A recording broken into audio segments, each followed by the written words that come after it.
the community I come from, it's so bad to a point where my mom will tell me, go cover up yourself, your dad has arrived, And it gets to a point where subconsciously my dad will come into the house, and I'm not even kidding, I'll have to walk like this, instead of walking like this, because I feel like there's a way I could present myself that could provoke something, and then it's kind of instigated in a way. It's not their fault. There's something you did. I'll go tell my mom. When I was a kid, I grew up and I grew really distant with my mom. I don't talk to her about things, because I'll go and tell her, there's a guy who stopped me by the road and he was telling me how he wants to maybe do things with me, and she'd go like, what were you wearing? Why were you standing there? Why were you? Yeah. So it's like there's something I do. So I'm always looking at myself. I'm like, my mom, when I left this morning, she's like, cover up your neck. This part, literally. Did you even see it as I was seated here? Like, I'm mostly covered up, but she'll be like, when I go home, she'll be like, why was your hair showing? Why was if a man now makes a bad comment, will you blame them? I'm like, yes, I'll blame them. Even if I was naked, you don't have to put a negative comment there, Yeah. So it's crazy, but it's happening to me right now. Me, I'm telling you, for the longest time, I couldn't wear short things, like short dresses. I couldn't even wear dresses, actually. And short skirts, anything short, even shorts themselves. I got to a point where I wanted to, but I couldn't, because I was like, what watasema nini? What are people going to tell me? Those men are going to tell me. Kwanza, those people, wasiwanduthi wale. I wear random things. I can wear whatever I want, even if the short is reaching here. You're about to see butt crack like this.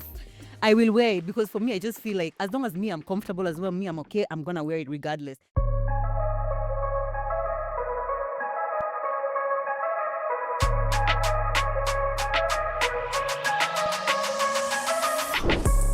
That's what she said.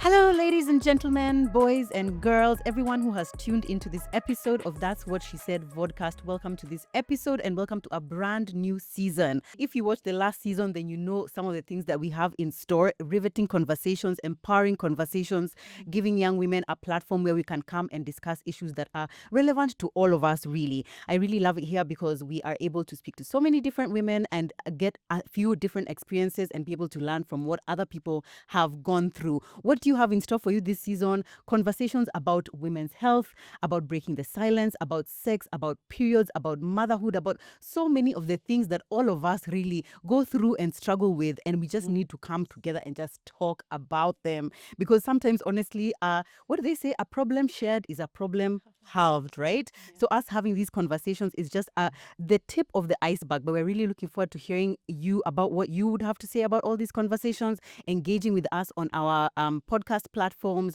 on Instagram, on Facebook, on TikTok, here on YouTube. We love hearing from you guys. So if, as we are speaking, you have any comments that you'd love to leave us, please leave them in the comments below. We will be looking forward to hearing from you. Welcome to this set, ladies. Thank you so How y'all feeling?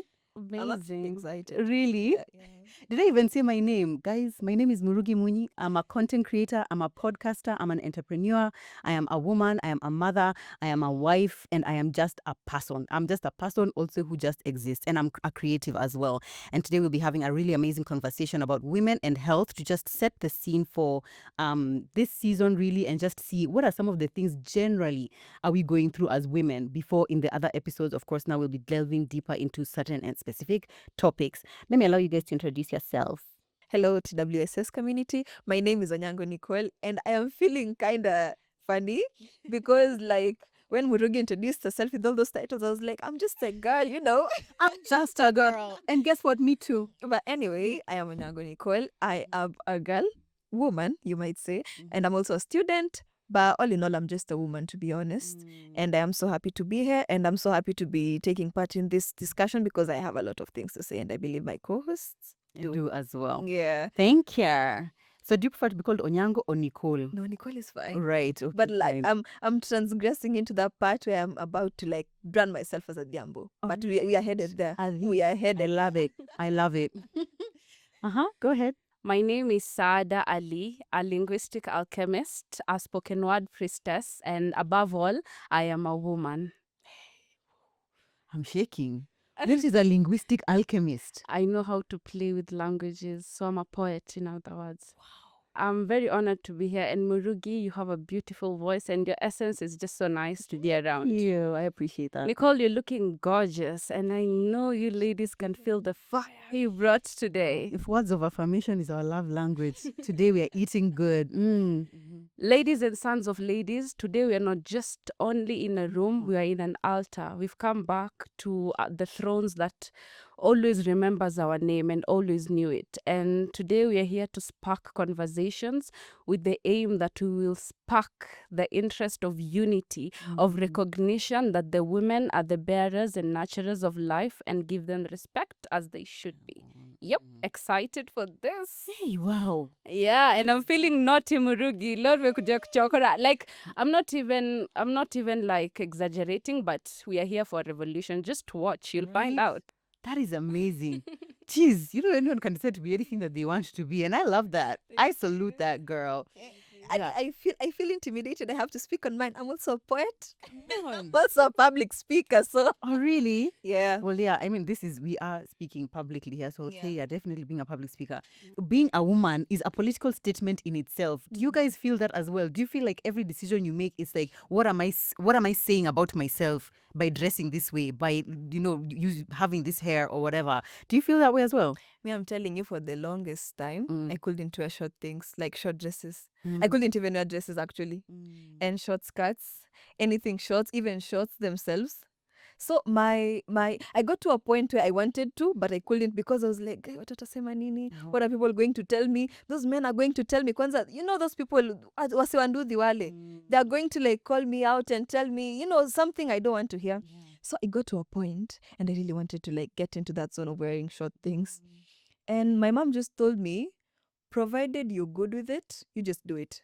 Like, provided you yourself, you feel comfortable, like no reasonable doubt whatsoever, you're comfortable with it, just wear it. And I remember the first ever short thing I bought was a denim skirt. It was like not even that short, but to me it was so short. I almost karibu nitoke na leso, just in case. Yeah. And my mom was like, that's really good. That's really good. You should wear that. But like when I went out, I realized the focus, yes, it was on me, Yeah. but it was not as bad as I thought. But again, there were negative comments. Right. And in that particular moment, I was not yet accustomed to like doing this. So like it was just a battle. And I cannot say I'm not battling that anymore because the comments are still going to be there. Positive ones, of course, but the negatives though. The negatives are still going to What were some of those negative comments? I'm even wondering. Because it's not even that short. I was just like fresh out of high school. So like they're like, oh, msichana, mbona unatembea na hizo vitu fupi? Unataka kuita nani? Unatafuta nani? Who you looking for, So it was just crazy. And it didn't even have to be a lot of comments because my self-esteem with short things was still not high. Yeah. So like, even if it was one, it would have still given me a blow to the head. Right. Yeah, so it was crazy. But like, I feel as if we need to like accustom ourselves to doing things we actually like, regardless of whether people are going to talk about it, regardless of whether people are going to like feel a certain type of way, about it. Exactly. Because if it pleases you, then why not, Exactly. Yeah, I feel like I've people ask me all the time, it's like, I wear random things, like I can wear whatever I want, even if the short is reaching here, you're about to see butt crack, like this. I will wear it because for me, I just feel like as long as I'm comfortable as well, I'm okay, I'm gonna wear it regardless.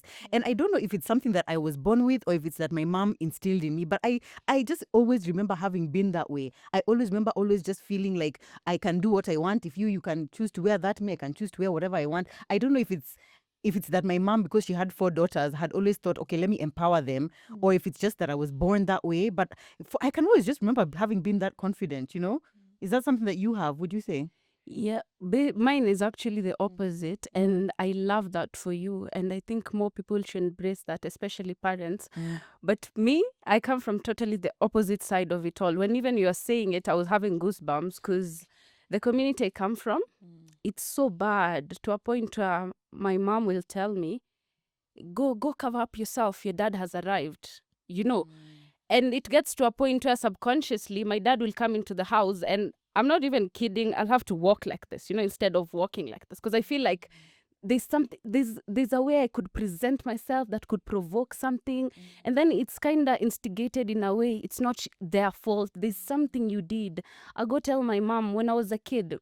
I grew up and I grew really distant with my mom. I don't talk to her about things, because I'll go and tell her, there's a guy who stopped me by the road and he was telling me how he wants to maybe do things with me, and she'd go like, what were you wearing?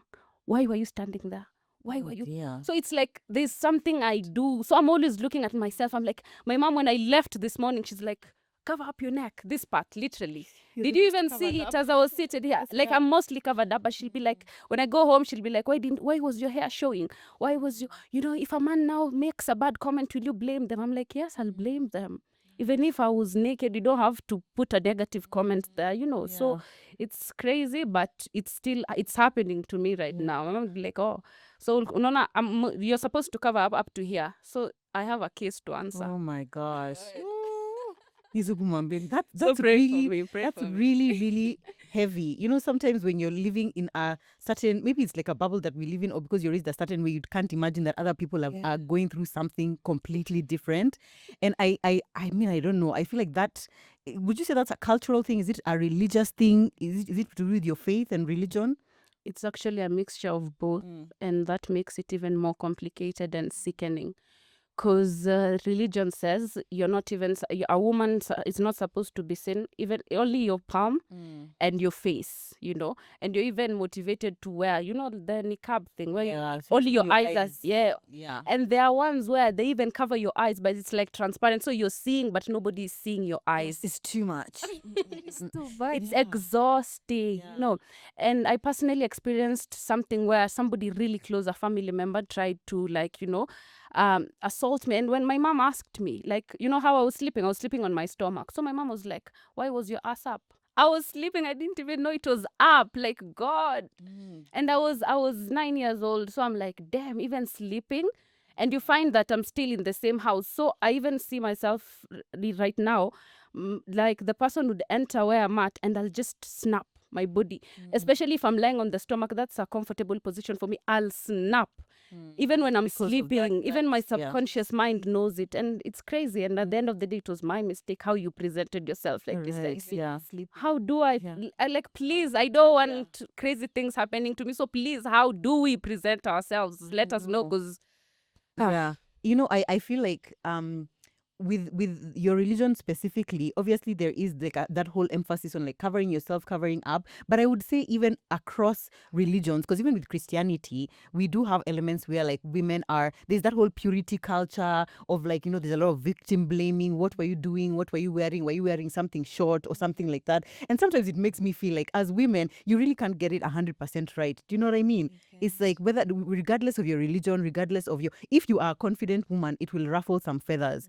And it makes me just feel like what hope do we have for our daughters? Like, what can we do differently? Because me, the first thing that I think of is empowering them to make their own choices. Because I can imagine with you feel like, okay, stifled maybe by the situation that you're in. But what do you feel like you would do differently with your daughters to help them have a better womanhood experience, so to speak?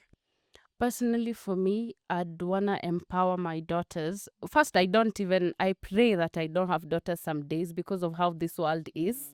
But I would love daughters. And though I can't change the external world for them, I'll just have to constantly remind them until it's embodied in their DNA, like that they do not echo the world echoes them. So they are not in this world, they are the ones, monitoring the world. So don't walk into the world like somebody who you're like wanting to know, what do I do, what do I wear? No, you come in knowing, I want to wear this, I want to do this, and stand up for yourself. You teach your daughter to know that a space that anyone can enter, they can enter too. If they wear this, you are good. As long as you, like you said, Nicole, as long as you are comfortable, that's all that matters. Because I realized we live in a world, even you thinking, am I presentable enough? Because it's in us. You're like, am I doing? But if you're like me, I'm doing this. Whoever has a problem, you have a problem. So because people will always have problems, right? Today I could be like, Morugi was amazing, but I didn't like how she looked at me, If I want to have a problem, I will find a problem. So it's not about like anyone is the problem. They're just problematic people who will Yeah. find problems in anything. Yeah. And you shouldn't define yourself by such people. Yeah. Yeah. And how do you guys feel about how that shame, how does that play into how women are able to ask for help or not ask for help? Because you can imagine, let's say you are in your short skirt, you go outside, something happens to you, and then automatically you don't think to yourself, oh my God, I need to go tell my mom or I need to go tell my dad, because you're already thinking, I think it was me. I think I was the problem, or I'm the one who caused this. Do you know what I mean? Do you feel like that's impacting how women are able to, speak out and be like, no, this is not okay, or like, you can't, look at me that way or touch me that way or whatever, It really is, because I can say there are some people who are privileged to have supporting systems who they can talk to. Right. There are people who can go talk to their mothers and be like, someone touched me here, mi kuna mtu alikuja akanishika, and their mother will actually do something about it. But what about those people who can't do that? What about those people who can do that? Say, for example, her case, because anytime she knows she's going to talk about anything to her mother, the mother will just repulse back to her, repel it back to her, and she'll be the victim, and again she'll be the criminal, So I feel as if it does play a part. And who do we really talk to? Yeah. Today we were having a conversation with her, and she was telling me, in whose hands are we safe, really? Because she was telling me a story where the mother also abused her child, and it was a female child. So in whose hands are we really safe? You can't talk to your father, you can't talk to your mother, your friends will laugh at you, your people will ridicule you. So who do we really talk to? And I feel as if society does really play a big role in this, especially in the environment where you grew in, because maybe I don't have a mother I can talk to. And if I go talk to someone in the society, a neighbor, most likely they'll try to take advantage of me, because it's usually a pokea, but like Nothing's give for me, I give free. you. They'll tell you nothing is for free, Yeah. So they'll want something in return, which again will diminish your value, even if it will not, like within you'll feel as if your self-worth has diminished. Now, who do we really talk to? Because society itself is failing us. Try to go to the judicial system. It's even worse. Yeah. It's even worse, because who will help you? The police who are asking for bribes, Yeah. the police who are asking for, again, nikusaidie unisaidie. Who is going to help you? If you go to, okay, now you decide to use money, you go to the DCI, it's going to be worse, because now they'll demand more and more and more and more and more. And basically what I'm saying is that everyone is just looking back. I mean, looking at their shoulders. No one is looking out for you. Now, who do you really talk to? But when you say it like that, it sounds so bleak. It sounds so bleak. The other day, I kept thinking, it's like, would you rather have been born a man or have been born a woman? I love being a woman. I love being a woman. And I don't know, do you guys like being women? Yeah, I do. So much. Just from a yes, no. Yes. But yet, when we have these conversations, it's like we are so far from where we actually want to be. When you think of how much the healthcare system fails us, the judicial system fails us, the police and the administrative system fails us, it feels like we are so far from where we want to be. But at the same time, I feel like there are some really great things about being a woman, right? What is your favorite thing about being a woman? And what is your worst thing about being a woman? Let's balance it, because it's, to be honest, both of them are there. What is your favorite? Let me start with you, actually. What is your favorite thing about being a woman? And what is your most thing about being a woman? My favorite thing about being a woman is that the source God, the only way he enabled creation was through me. So I am made of power. I'm not even powerful, I'm made of it. And in a sense where I'm looking at my womb, earlier I was just like, oh, I'm a creator, I can give birth. But I recognized as a creator, you don't have to give birth. As a creator, it means you've been enabled the power of creating anything. That's why I say, me, I'm a poet, I'm a public speaker. I could be even a lawyer right now, because I am a creator, So I create anything, and that's so fascinating when you think about it. So when I'm like, oh, I need to paint, but I don't know how to paint, I'm like, no, just tap into that energy. So I love that about being a woman. I can do anything and everything, and I can choose to create life, and I can choose to not add to the numbers of lives outside. I love that. Just because you can doesn't mean you have to, or doesn't mean you're compelled to. What do you love about being a woman? The same thing she does, actually. Really? I do love the fact that we can create. And I really love the fact that people actually know we can create. And that's why they're trying to bring us down. Because there is no way people will be after us this much if there wasn't anything good that was supposed to come out of it.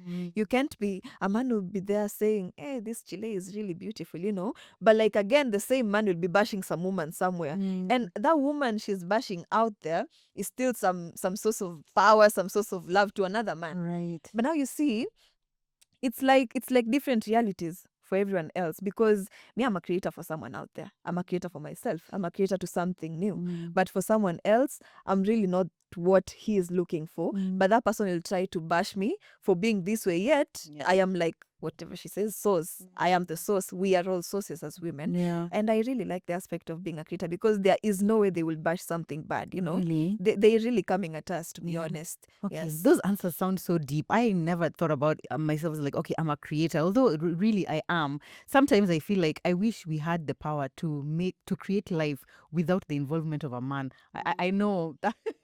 I know it's all, and that's what I said. That's what I, as she That's what said. she Thank you.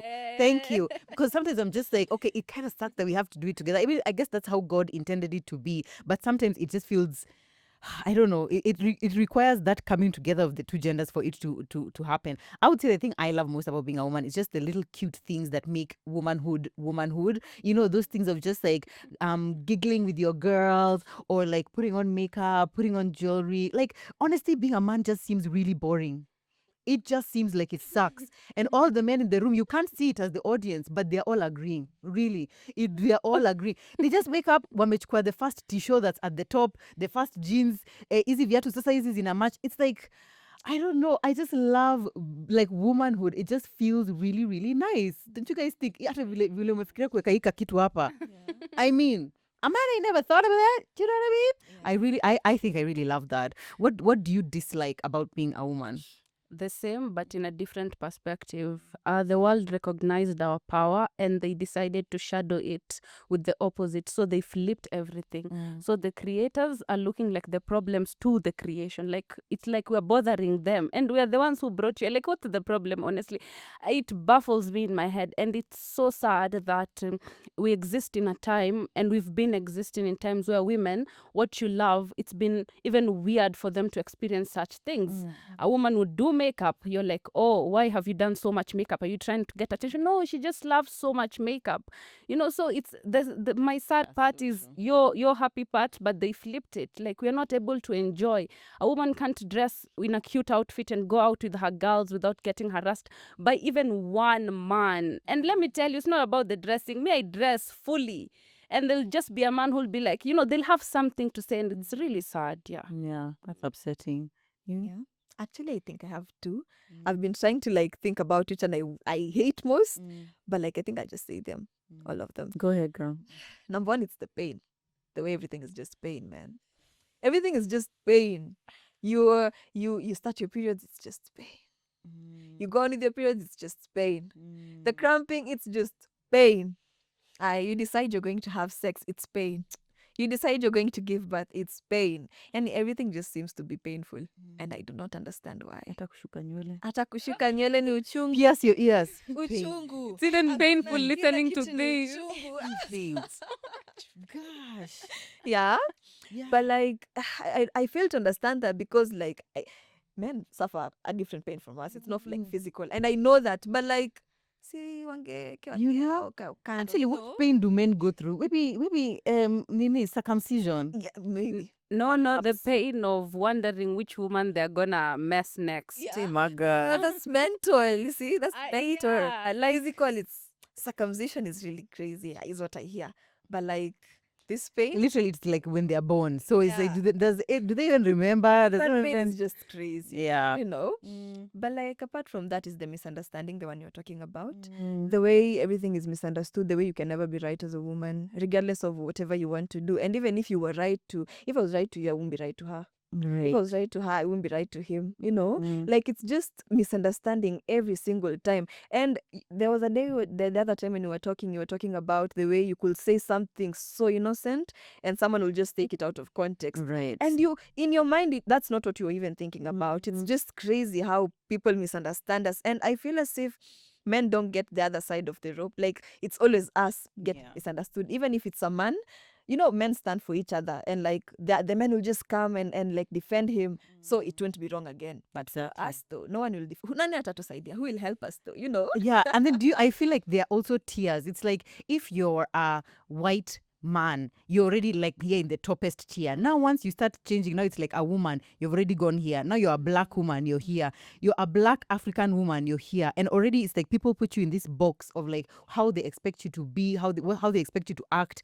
Like, okay, now you're in a you're dressed in you're a Muslim or whatever. They're like, okay, this is how you're supposed to be, such that if you act in a way that is contrary to the box they have already put you in, it becomes even more and more of a problem. So if you're a plus size woman, for example, so other women can wear, let's say, what do you call this to booty shorts, but you try wearing booty shorts, it's like no, because they've already decided plus size women should not wear booty shorts. So you wearing it is already now a political statement, and like, okay, yeah, like you're saying, oh, she just wants attention. No, maybe she just wants to wear booty shorts, and that should be okay. And I feel like for me, that's one of the hardest parts of being a woman. For me, it's just like people already put you in such a box, and every title you earn, so to speak, puts you in another box. So it's like a smaller box, smaller box, smaller box. When you become a wife, a tinier box. A wife, because everything you say, you're not thinking about how that will reflect on your husband, and you're married. How can you be saying that? Now you become a mom. But you're a mom. You shouldn't be saying this.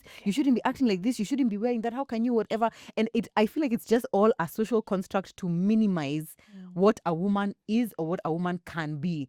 And probably because, as what you're saying, we could be immensely powerful, but they don't want us to be immensely powerful. Right? Wow, that is so beautifully put. I loved it. Cause yeah, it's true. Like they're just trying to fight us, and we're like, there's no fight going on here. Like, what's the problem? Yeah. Where did all this begin? And you're trying to shame in a way. And the most disheartening thing is that we know There's no way you don't recognize this. Exactly. And there's no way you can be subjective. You respect your mother, you don't respect the next mothers. All are mothers. You could have come out of this womb, or you could have come out of the other womb. So I feel like it's just a crazy society we live in, and people need to make space for that, because we know So what's the disconnect? Is it the ego of men? I fail to understand, because even when you look at the health department, the pads, everything, men are just trying to come in everywhere and dictate how a woman should be. And like you said, that was so profound. Yeah, right now you're a woman, you're a wife. It's like you're just going down. Now you're a mother. Now they combine. You're a mother, you're a wife, you're a sister, it's exhausting. Yeah. And really sad. There are some conversations, actually, sometimes I see online, where even if a man dares to open his mouth, talk about it, I'm just like, shut up, unless you are a gynecologist. Like, when we're talking about pads and tampons and whatever, it's just like, you just have no place in this conversation unless you have gone through this, unless you're speaking from a point of knowledge, unless it's something that you're able to contribute positively to. It really, really annoys me. Remember, there was that movement for was it My Body, My Choice? So what was it that I was just like, why are men participating in this conversation as the problems, and then also now they're trying to be the solution? It really, really upsets me. But you mentioned something about pain, about period pain, childbirth pain, and whatnot. Why does it feel like our whole entire existence as women is all just harbored on pain? Why is that? They'll say it's religion. They'll say it's religion. And that's a different topic altogether. Really? They'll say it's written in the Bible. It was written in the Bible. It was the curse for Eve, But I guess we'll never really know, to be honest. Yeah. Because I don't really... I've been thinking about it, and these are things I like to think about so much. Because why not them, Why not them? And I would die if I was to become a man in another life, even if it was to happen. But like, why not them as well, Yeah. I honestly don't know why it's always pain. But it's something I really think about. Yeah. Just I can't seem to figure it out. I always feel like if men were to go through the pain that we go through, by tomorrow evening, they would have found a solution to the pain that we face on a daily basis. Whether it's period pain, childbirth pains, what they would instantly find a solution. Because one thing a man is never gonna do is suffer. Whereas women, you're raised being told, it's just suffer. In fact, that's what makes you a woman, and that's why even when you choose to have a cesarean section, they will shame you for having a cesarean section, like, oh, you haven't really given birth properly, as if children walk around with something on their forehead saying, me, I was delivered via normal delivery. The other one, me, I was a C-section child. Like, I don't understand that whole concept of pain being such a central part of who and how we are as women, Yeah. As if pain is a trophy. Exactly. And it's like it's to the least things, even the exhaustion. Women are told you're supposed to cook, you're supposed to do everything in the house, and you're exhausted, but you take the exhaustion like it's something normal. You know, I Exactly. usually tell my mom, she's like, go wash the house. I'm like, no, I'll pay for somebody to. She's like, why? You're a woman, wash it. What kind of a woman are you? I'm like, the one who doesn't want to get tired. You know what? I'm gonna go rest. To rest, please. You know, and it's so crazy, but when you think about it, you'll develop hatred for this world. And at the end of the day, we need inner peace, guys. So before we gather our money and buy that island and go there to ishi peke yetu, just us alone, what we can do is just shift the pain. Me, I usually see it's like when you work out, right? So like when you look at the pain as this is so exhausting, you won't be able to do your gym thing. But if you look at it, this is the process of me acquiring the Something I body want. that I want, you know. So I'm like, it's not weakness. Our pain is not weakness. It is the, you know, the process of creation, the process of birthing something. You know, when you're menstruating, it's your body showing you that, yeah, we are not ready. You didn't give us pregnancy right now, so we are releasing. So the release is, the pain is part of the release, and you just, you know, flow with it instead of resisting it. So you just feel the pain and sit with it, and you move with it. And your physical body is a reflection of your inner body. So when you eat healthy, when you do, you start realizing, even, you see, even I've seen women saying when they are training and they come to give birth, it's kind of easier. It's easier, exactly, because your body is used to it. Yeah, but I like what you're saying about like, actually, oh, so now you've gotten a house help. No, you're lazy. You don't want to whatever. And I think it all feeds back to this narrative of like the strong black woman. You're a strong African woman. Like, oh, actually, I even saw there was a lady who was saying how she got married and her husband, the next day after them getting married, he fired the house help. He's like, oh, now we are married. I know. You look so angry, but I too am angry. Like, actually now, so now you're here, yeah, because why do we need a house help? Like, see, what are you doing all day? She wasn't employed. So he was like, yes, you can cook, you can clean or whatever. And I don't know, like, to some extent, I would like to imagine that as a society, we've moved past that. Like, I don't need to prove how strong I am. I don't need to prove how independent I am. Me, I'm a baby girl and I want to be taken care of. But to some extent, I feel like some of us still hold on to that narrative of like, oh, I want him to know I'm wife material. I want him to know I can cook chapati. I want him to know I can cook ugali. Do you guys feel like we are moving away from that, or do you still feel like it's such a central part of how we view ourselves and how other people view us as well? My mind wants to say we are moving away from that because like that's, I feel as if we are in a century where we're supposed to be ahead of that. Yeah. But like we have not, because I have had actual conversations with men who think the opposite, or we are supposed to be living the same. There, I have a friend whom we were talking about, actually a couple of friends, and they're all men. So I was the only woman out there. And we were talking, I don't know how this conversation started, but it really heated up because there was this guy who insisted his grandmother told him he should never carry a baby. Like he should never carry a baby, even if it's his own.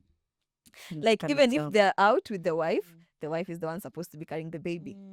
And if they're back in, when they are back in, he should never do anything household. He should just go back out there and look for money. And I was like, yes, your grandmother told you this, but like, your grandmother was a stay-at-home wife, yes? And he was like, yes.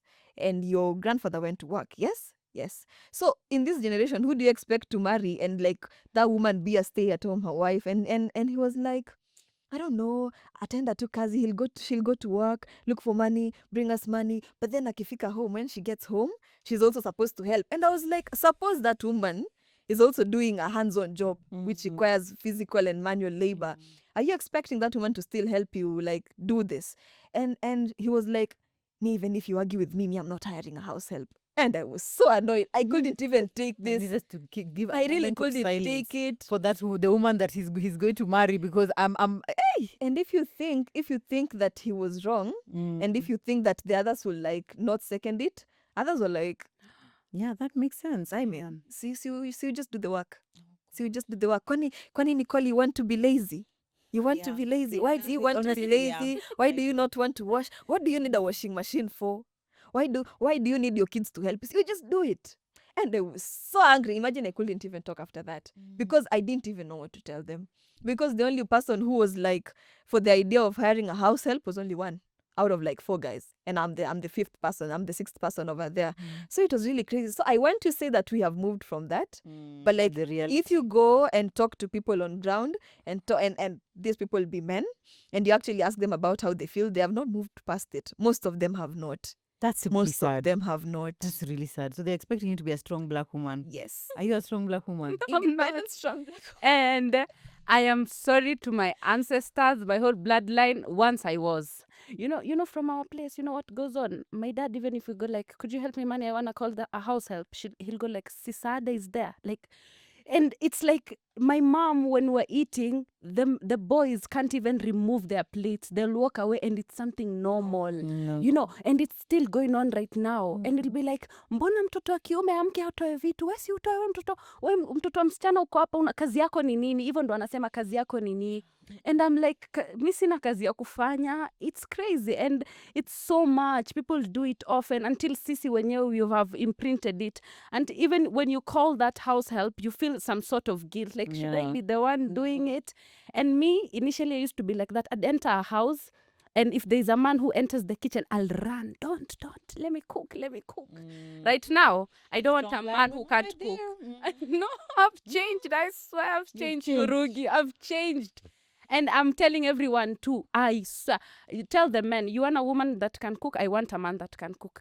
Get into the kitchen, you cook the first meal, I'll cook the second one. That's what she said. That's That what I is what said. she said, girl. Yeah. And for me, it even then makes sense to me that the traditional roles that a woman was, or a man was playing in those Kitambo days, like a woman didn't need to go out and fend for the family or whatever. Now we are working. So I'm also coming to financially contribute to the home. So how is it that you're working, I'm working, but I come home and I'm still the only one who's supposed to hold a baby. I'm still the only one who's supposed to cook. I'm still the only one who's supposed to clean. It's crazy. And it's unrealistic, I believe, for us to think that women cannot also evolve past that. Those are the conversations to have before getting married, by the way, you girls. Oh, yeah. Okay, please. Because before you know it, you now look, this woman would one day after getting married, now the house help is gone. Why do you need the washing machine? Why do you? Lord, your baby girls we put on earth to be baby girls are having to wash clothes by hand. My gosh. Yeah, but I still also feel like we still have some time to go for let me not say for men to accept, but even for women, because there are also some women who still really hold on to that narrative. Our mothers definitely do. Yeah, they do. Yeah, you've spoken a lot about your mom and how like her belief system was did your parents raise you also like that in terms of like women are supposed to do this, women are not supposed to do this? Now you see my case is different because I'm from a family of girls. So like we're the only kids who could help. Like my mother didn't have any. I have a last born brother, but he's so young, he can't even help with anything. So like I don't know how my mother views it, because my mother just, watoto msaidie, the kids help me, I help them, So I really can't feed into that, to be honest. Right. Yeah. But in terms of like, do you feel like there was the narrative of like girls are like this, boys are like this, or like girls are supposed to do this and boys are supposed to do this? Most definitely. Definitely. My mother will say, yani you're seated there and hizi vitu ziko kwa nini kabla utoe, And like maybe a cousin has come over, yeah? And this cousin is a guy.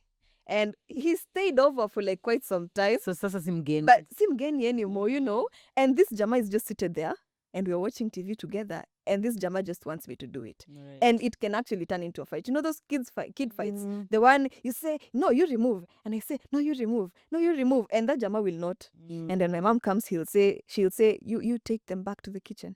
And there's nothing you can do about it, because now this is superpower. It's not you anymore. I feel like our generation now, we are going to be like the first, or maybe the first generation for us to raise our children differently. And I definitely feel like we have an opportunity to kind of like change that narrative completely. And sometimes, let me tell you, these things are so deeply rooted in us that sometimes you don't even recognize that they're there, or like those biases are there. We ourselves need to unlearn. There are times where like my son will be doing something like jumping from the top of something and I won't even think twice about it. But when my daughter does it, I automatically think about her knees are going to be scraped, or like, and like my mind automatically goes to there, because in my head I'm still thinking, your body is like, it needs to be cute, it needs to be perfect. I don't want you to have scars.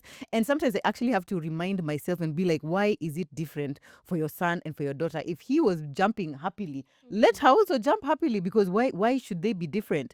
And as much as I teach my daughters to cook the same, I need to teach my son to cook, because I'm not expecting him to go out there and now stress somebody's daughter. Saada's daughter out there is now being stressed by my son because he can't cook, Yeah, so I feel like I have a lot to unlearn before now. Because somehow if you're not conscious of it, I guess that's how you end up passing it on to your kids, and before you know it, they're the exact same way that we were. Right? I also feel like there is an element of the element of shame that we said, that in terms of like what we are teaching our daughters, what do you feel like we need to teach our sons with regards to how they will interact with our daughters in the future? I feel as if what we can talk to our sons about is everything we can talk to our daughters about, to be Right. honest. Because at this particular moment, I don't feel as if there's need to put shade on it. Right. Like, if you can teach your daughter how to do this, then teach your son how to do this. If you can teach your daughter how to handle these situations, people, then teach your son how to handle this. Because I feel as if you do that, it like removes that what is the name I'm looking for? That disingenuity, you know, because maybe someone is just doing this. A man will come to you and do this just to please you so that he can bind you. And then when you're married, and then that man will say, no, I'm not washing dishes anymore. So it will bring that genuity into the picture if that person learns it from a young age instead of, you know, just doing it just because. So anything we can teach our daughters regarding anything, regarding house chores, regarding education, regarding sexual matters, regarding how to please people, how to be with people, then we should teach our sons, to be honest. Right. And anything we can teach our sons, as I still feel we can teach our daughters. Yeah. They said you hope you don't have daughters. Do you hope you have sons? Well, first of all, Nicole, I love how you think. And I have to point out, Murugi, I love how self-aware you are. It all begins with self-awareness. And the way you're noticing it, that's the beginning of change. And it's so refreshing to see that we're existing in a space where the women like you are telling your sons and daughters, you're like, no, you both do these things. And I think we all tie it back. We're not teaching girls this and boys this. We are grounding it to humanity. We just teach them to be humans. There's nothing like gender, because at the end of the day, we are just souls in these human bodies. It doesn't matter the gender we are in. Just treat the next person nice. You know, even when I just come to your house and you're in the kitchen cooking, let me just come, let's cook together. You know, you're washing your clothes, let me, you know, some things I find are common sense, but okay, it's just me. I'm tired. Anyways. Like, people act as if they're doing us a favor. You know, if a man right now like marries you and maybe puts a house help for you, it's like they've done you a favor. Like, you're not doing anything in the house. You're a trophy wife. You should be grateful. Grateful for what? That you're not allowing me to cook. Like, if I was not in this house, you'd have arranged for food. You'd have arranged for your house to be cleaned. Then why me being there makes a difference that now I should be the one doing it? Are you welcoming a maid into your house or a partner?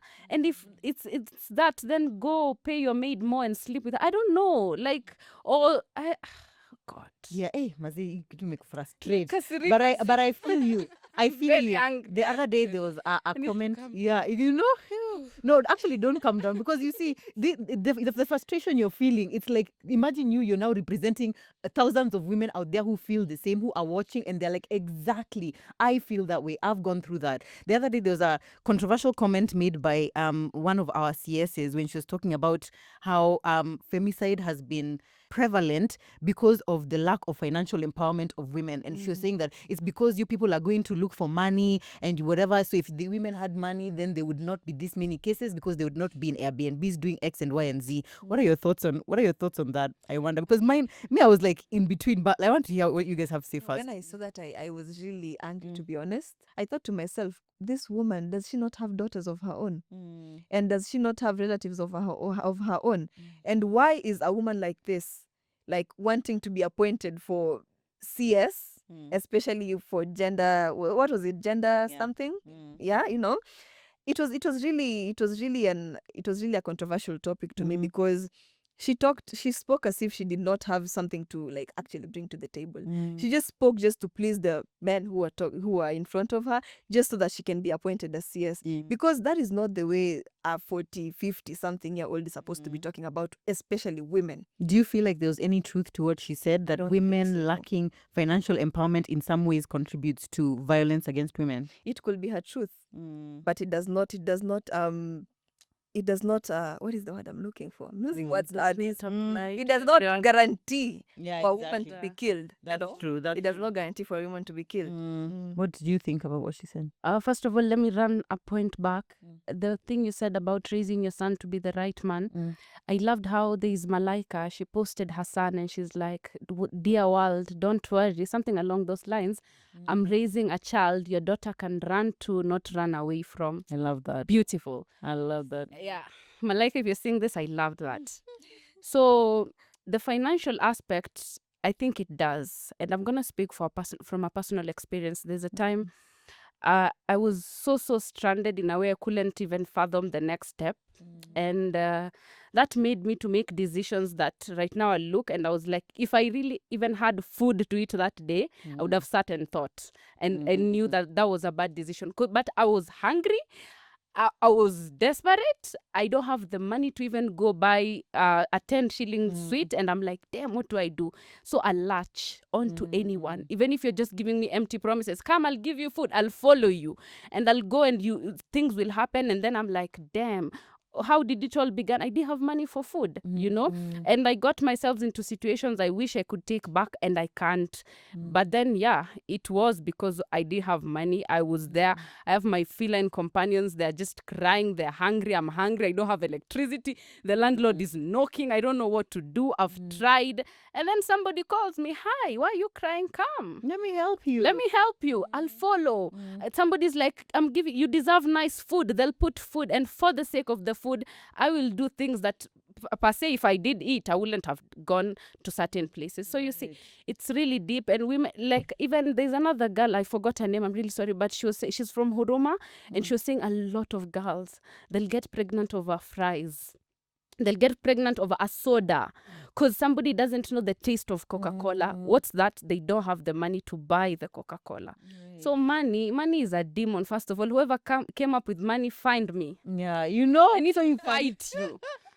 Yeah, no, I get where you're coming from. And I remember when I saw that comment, for me, it was like, I felt like 50-50, because in that context that she said it, I was like, actually, the only reason why there's violence against women is because these people are violent. They are being violent. There's no excuse for why a man will choose to rape a woman or why a man will choose to kill a woman, because even if you're desperate, how the fact that man even thinks, let me take advantage of this, that in itself is problematic. So I feel like she brought it up in a wrong context. However, I really deeply understood that whole concept of financial empowerment and what a crucial thing it is in terms of giving women choice. Giving women choice to just be able to say no, so that even when you're giving consent for something to happen, you're not thinking, okay, what am I going to get out of this? What money am I going to, get? And start thinking, okay, if I say no, or if he's not happy, then he might not give me this. There definitely is an element of that. And I feel like, I don't know if it's that we are not ready to have that conversation, but it's factual. It's factual that money does play a fact in, like, do you have choice in your life? Even the situation where we're saying about, oh, you're married, then your husband has fired the house help, he's brought this or whatever, or like he's saying, if he's the only one who has the money in the marriage, if he's the only one who has the money in the relationship, does he then not call the shots? You see what I mean? And I always tell women, please have some money somewhere. You had your money, you just hire another exactly maid. And you just be like, me, I've hired I now me, I've love hired that. this other one, kind of thing, because it's definitely a barrier to you being able to live your best life if you don't have money. This is the reality. Do you know what I mean?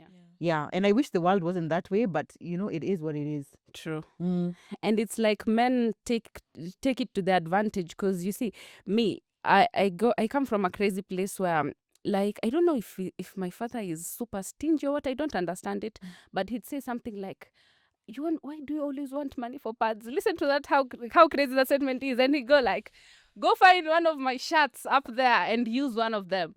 Until sometimes I'm like, I'm a proud free bleeder, but I'm like, is that a trauma response, Ada? Are we okay? Should we go buy some pads? We can buy them now. But you see, it's crazy. Like, but if I had my money, I would be like, I'll go get myself some. You don't have to, So me, like earlier, I used to be like, oh, I want to be taken care of. I want to be a princess. No, I want to be a queen. I'm ruling.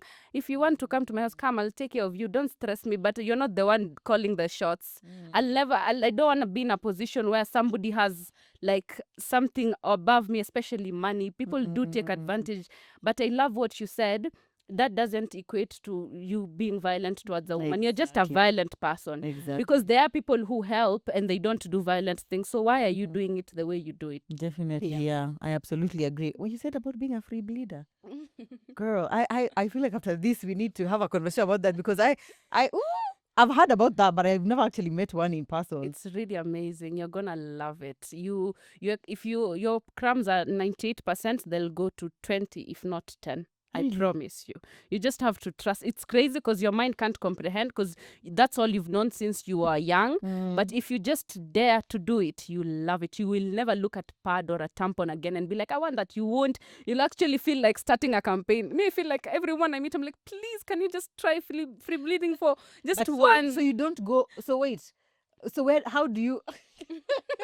I have so many questions. I have so. Where do you? Yeah. How? So do you leave the house when you're on your period? Yes, I do. But you see, like a tampon, you insert it or a pad, it's just there right to your vagina. So that's not what we want. We want your whole system to just bleed freely. Right. So I usually take a biker and I have this cotton clothes, small ones. They're sold at Little More. They're 30 shillings. They're soft. They're cotton. So I just place it there. And when you're free bleeding, even if you bleed a lot, it will lessen. So me, I went from having my periods from 8 days to now 2 days, sometimes even 1. You don't even realize I'm bleeding. By the end of the day, I'm not. And it's so free. It's so nice. I'm going to tell you more. So there's this page I know which sells like period underwear. So to me it feels like it's maybe something like that because it's like it's cotton and it's basically just like you're wearing underwear. It's just that you bleed onto the underwear and then you wash it. But in my mind, again, you see, these are things we need to unlearn because me in my head now I'm already thinking, what do you mean? But I mean, I feel like I would be open to trying because I'm one of those like 7-8 day period people, and I would love to explore something different. Oh, Nicole, what do you think about that idea? Yes. Actually, maybe I am influenced. But like, to be honest, me, I'm not one of those to like 7-8 days. Yeah. Maybe when it comes, because I usually don't go like on a monthly basis. Like mine can come this month and then next time it's like August and I've not seen my periods yet. Yeah. So like I'm still thinking about it and I'm thinking about when will my next period be so that I can try this, When was the last time you saw a gynecologist? Recently, I hope. No, it was like a year ago. Okay, a year is not too bad, but you should definitely go back. They just say I have irregular hormones. My hormones are just acting up, things of the sort. They give me meds, I try them, and then it's just back to normal. Is it problematic that how your period is not coming every month? Is there an impact on your sexual health, like now when you want to have children or something like that? Have they explained all that to you? No, they just keep telling me it's my hormones, to be honest. Because the first time I actually got my period, it was like for around 3 days, and then it just whooped out of my way, and then I never saw them up to like after 4 months or so. Right. And then I just thought this maybe is a regular thing, but then the next month I saw them and the other month I saw them, and then they just whooped out of my way again. They just left. Yeah. So nowadays, after they became like a irregular thing, I sought gynecologist help, and that woman told me that this is just the first time. She told me, take these pills and then come back. Let's see how this goes. But then it was just back to normal, to be honest. And then they gave me some sort of pills which I just take after a certain period of time. But then what they do is just regulate my period so that when they come, they don't come for the 11 days that they usually come. They come for 3. Because there's a time I remember being hospitalized because I had like insane periods. Like let's say they came this month. Yeah. So they came for about 5 days. They stopped for 3. And then I was back as if they were back as if they never left. So I was on my periods for like a month. So when I was hospitalized, first of all, I was hospitalized for anemia because a lot of blood was lost. And then I was hospitalized for my hormones. Oh my God. And then I remember the doctor saying he was Congolese. And I had stayed in the hospital for about 5 days. And then this doctor, maybe he was tired. I don't know. Why would you be tired of money? I don't know. Or maybe he was tired of the fact that he can't seem to figure out what's wrong with you. Yeah. And then he couldn't speak good Kiswahili, but I remember me hearing him saying something like, "Mpe dawa Femiplan." And me, I didn't even know what Femiplan was. Because why? Already makes me so angry. I thought Femiplan was a contraceptive. Why are they telling me to take Femiplan? Yeah. But they gave me pills. It stopped. But they came back not regularly, but for a longer period again. So when I sought help from another gynecologist is when I was given pills. And then nowadays I just take them. They don't still come regularly, but when they come, they don't come for a long period. Yeah. Yeah. I feel like there are certain things whenever people talk about them going to a gynecologist or seeing someone or speaking to someone about a health issue they are facing that is either dismissive where it's like they'll tell you, okay, take this, but they're not explaining like, okay, why, like, what am I taking it for? How is it going to impact my body? Like, what is the consequence or the long-term consequence of this, kind of thing. And I feel like there's such a, I don't know, such an assumption. It's like you just do what I've told you. There hardly is ever any autonomy when it comes to yourself and having your own body and like, okay, me, I don't want to do this. Is there any other way that perhaps doesn't have anything to do with pills? And that to me can be very very upsetting. But I'm glad at least that it's under control. Yeah. I'm glad it's under control. When we have our guest, we'll be welcoming a guest here on the set. Janet Bugo will be coming to speak to us a bit more about like some of the barriers to like information on women's health, things that she has experienced because she's done so much work when it comes to like women's health and advocating for it, ensuring that women have access to it, and even social media and its impact on women's health as well. So let's have her on.